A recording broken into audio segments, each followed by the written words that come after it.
Let's bring in Bret Baier, anchor of Special Report. Bret, we want to get to the debate that you just finished up there in Boston in just a minute. But first of all, this idea that Democrats are increasingly pessimistic about the Biden presidency and are now sort of openly calling for him not to run again. I mean, this is big news. Here's how the New York Times covered it. Quote, to say our country was on the right track would flagrantly depart from reality, said Steve Simonides, a Democratic National Committee member from Miami. Mr. Biden, he said, should announce his intent not to seek re-election in 24 right after the midterms.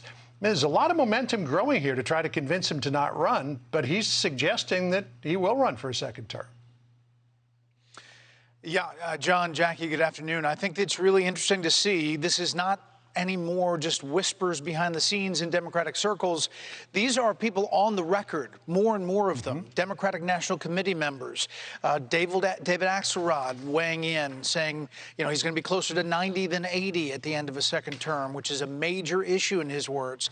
And so you're not seeing just one article, you're seeing multiple articles, and that tells you that this angst inside the Democratic Party is real. I think you're going to see more of that as you get closer to the midterms, and if the midterms go as expected, if the election were held today, Republicans would pick up big. There may be more of a thought about what 24 looks like inside the Democratic Party. Well, Bret, Jackie here, you know, the midterms are still, you know, they're around the corner, but they're still a little ways off. And to have someone like Alexandria Ocasio-Cortez saying what she said, it doesn't bode well for Biden. I want to play you a soundbite from her real quick. I think if the president has a vision, and that's something certainly we're all willing to entertain and examine when the time comes. Right now, we need to focus on winning a majority instead of a presidential election. Something to entertain when the time comes? That's pretty harsh. And then how do they get anything done in the meantime? They're still in power. That's not a yes for endorsement. And it's pretty far from one if you're talking about a sitting president of your party. So you have real issues bubbling up publicly. Now, obviously, these Democrats are being asked about those because these articles are popping up from anonymous sources and, as I mentioned, named sources. So I think there is going to be this hunger to try to find this next figure, and whether that's Vice President Kamala Harris, whose approval ratings are below the president's in some cases, or some other Democrat who we don't know about yet. Mayor Pete's name keeps getting kicked around. David Axelrod, who, of course, worked on the elect and re-elect with President Obama, said in an article that President Biden's age is going to become a big issue. He said, quote, the presidency is a monstrously taxing job, and the stark reality is the president will be closer to 90 than 80 at the end of a second term, and that would be a major issue. I mean, there's already lots of talk that he's not quite all there, and, you know, 2-3 years from now, where is he going to be? Yeah, and I think you look at his schedule about not really talking to a journalist in 120 days, and the first thing he does is to go out on Jimmy Kimmel, and, you know, even right, left, and center said, you know, that appearance was not his strongest foot forward. And so I think there are real questions about where the president's going politically, and there are also stories that he's increasingly frustrated with his messaging campaign at the White House. So we have to factor all of that in. Midterms obviously come first. All right, well, let's get to why you're there in Boston. The clip's coming in from a debate that you just hosted between two of the biggest names in the Senate. The debate wrapping up just a little while ago, pitting the conservative Republican Lindsey Graham against the firebrand progressive independent Bernie Sanders. I want to mention also it's available to watch on Fox Nation, part of the Senate Project series of debates designed to reintroduce the Senate tradition of seeking common ground, a culture that's been at the core of the Senate since 1789. Here's some more of that debate, talking with the senators about election integrity. We have a former president, his name is Donald Trump, who goes around the country telling people, hey, I won the election. In fact, I probably won it by a landslide, but they stole it. They took it away from me. All right. Now, that happens to be what we call a big lie. And yet many of the Republicans that Senator Graham are asking you to vote for are maintaining that big lie. What does that mean? It goes beyond Trump. It goes beyond the 2020 election. It means what they are saying is the entire system you can't trust anybody. And if you can't trust the election results, then what is the obvious alternative? We need a strong man, all right? Conservatives went to, I think it was Hungary, to meet with Mr. Orban, who runs an authoritarian-type society. So the struggle we're facing is not just that Lindsay and I disagree on this or that issue, which we do. It is the future of American democracy and whether we move to authoritarianism based on, among other things, a very big lie. Well, quickly, Guess can you what? address that, Senator? Trump lost the election. Can you address that, Senator? I mean, can you say definitively the election was not stolen? Yeah, I voted to certify the election. There was some mail-in balloting chicanery out there, but no, I voted to certify the election. President Biden's the president. And whether Did he Trump win the election? Yeah. Okay. Now, what about all of the candidates out there who are trying to say that he didn't? Your Republican candidates that you want people to vote for? Well, what about the people saying defund the police? You talk to them, I'll talk to that crowd. Right. Your crowd is a lot larger than my crowd. So, Bret, these hearings that you and I have been watching, coming amid this debate that you're having, this, robust debate with two great names in the Senate, it brings me to this question. These hearings sort of brought out this universally accepted truth that President Trump didn't accept the election results. His advisors bucked him on that, and he's still fighting it. But you've got on display there sort of a division about what the party should be focusing on. Are they looking in the rearview mirror, or should they be looking ahead? And they're pretty divided on that.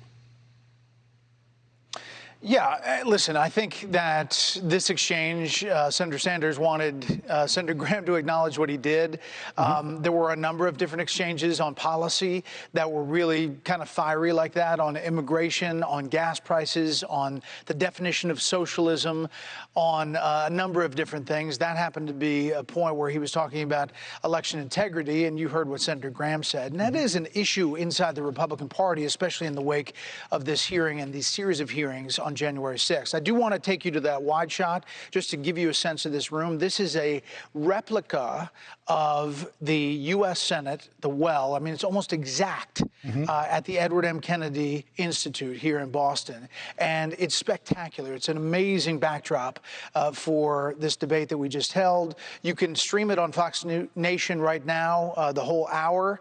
And it was really interesting, the exchange. As you can imagine, there were not that many areas of common ground between Senator Sanders and Senator Graham. However, it was really a conversation. And that's what they were hoping for with this, the first in a series of three of these kind of debates. It's a terrific premise, just a one-on-one debate instead of 14 people on the stage, as we see during the election campaign. You mentioned gas prices. I wanted to pull this from the debate of the senators debating gas prices, what's responsible and what we do about it. Listen here. So I would ask you to focus on lowering gas prices, securing the border, and bringing law and order back to America. And the only way you're going to do that, Senator Sanders, is abandon the agenda that you've charted for America, because it is not working.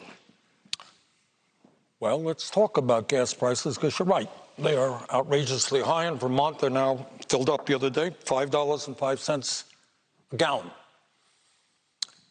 Meanwhile, the major oil companies made $35 billion in profit in the first quarter of this year. And at the end of the year, it is estimated they're going to give $88 billion in stock buybacks to their wealthy shareholders. So I do think we have to do something about the outrageously high price of gas. I think the president should bring the major oil companies in and tell them we're going to have a windfall profits tax on what they're doing in order to stop them from ripping off the American people.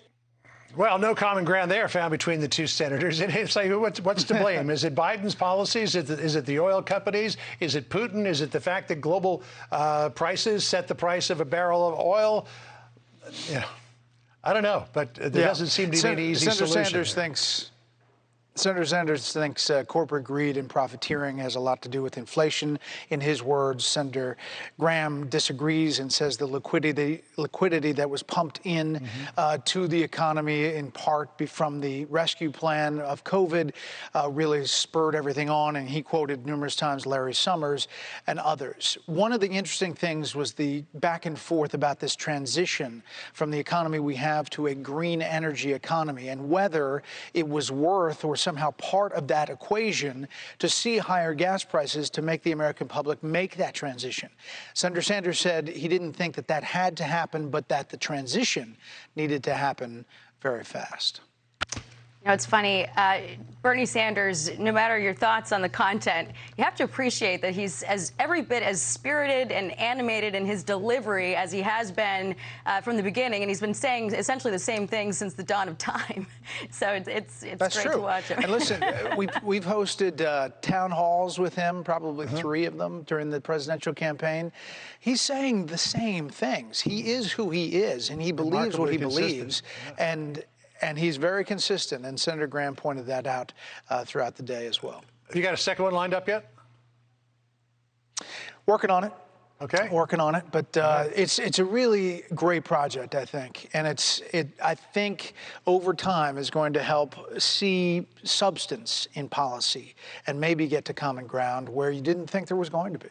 Oh, we're pushing for Ted Cruz and Elizabeth Warren. That'd be great. All right, we'll work on it. Thanks, Bret. Thanks, Bret. Hey, Sean Hannity here. Hey, click here to subscribe to Fox News YouTube page and catch our hottest interviews and most compelling analysis. You will not get it anywhere else.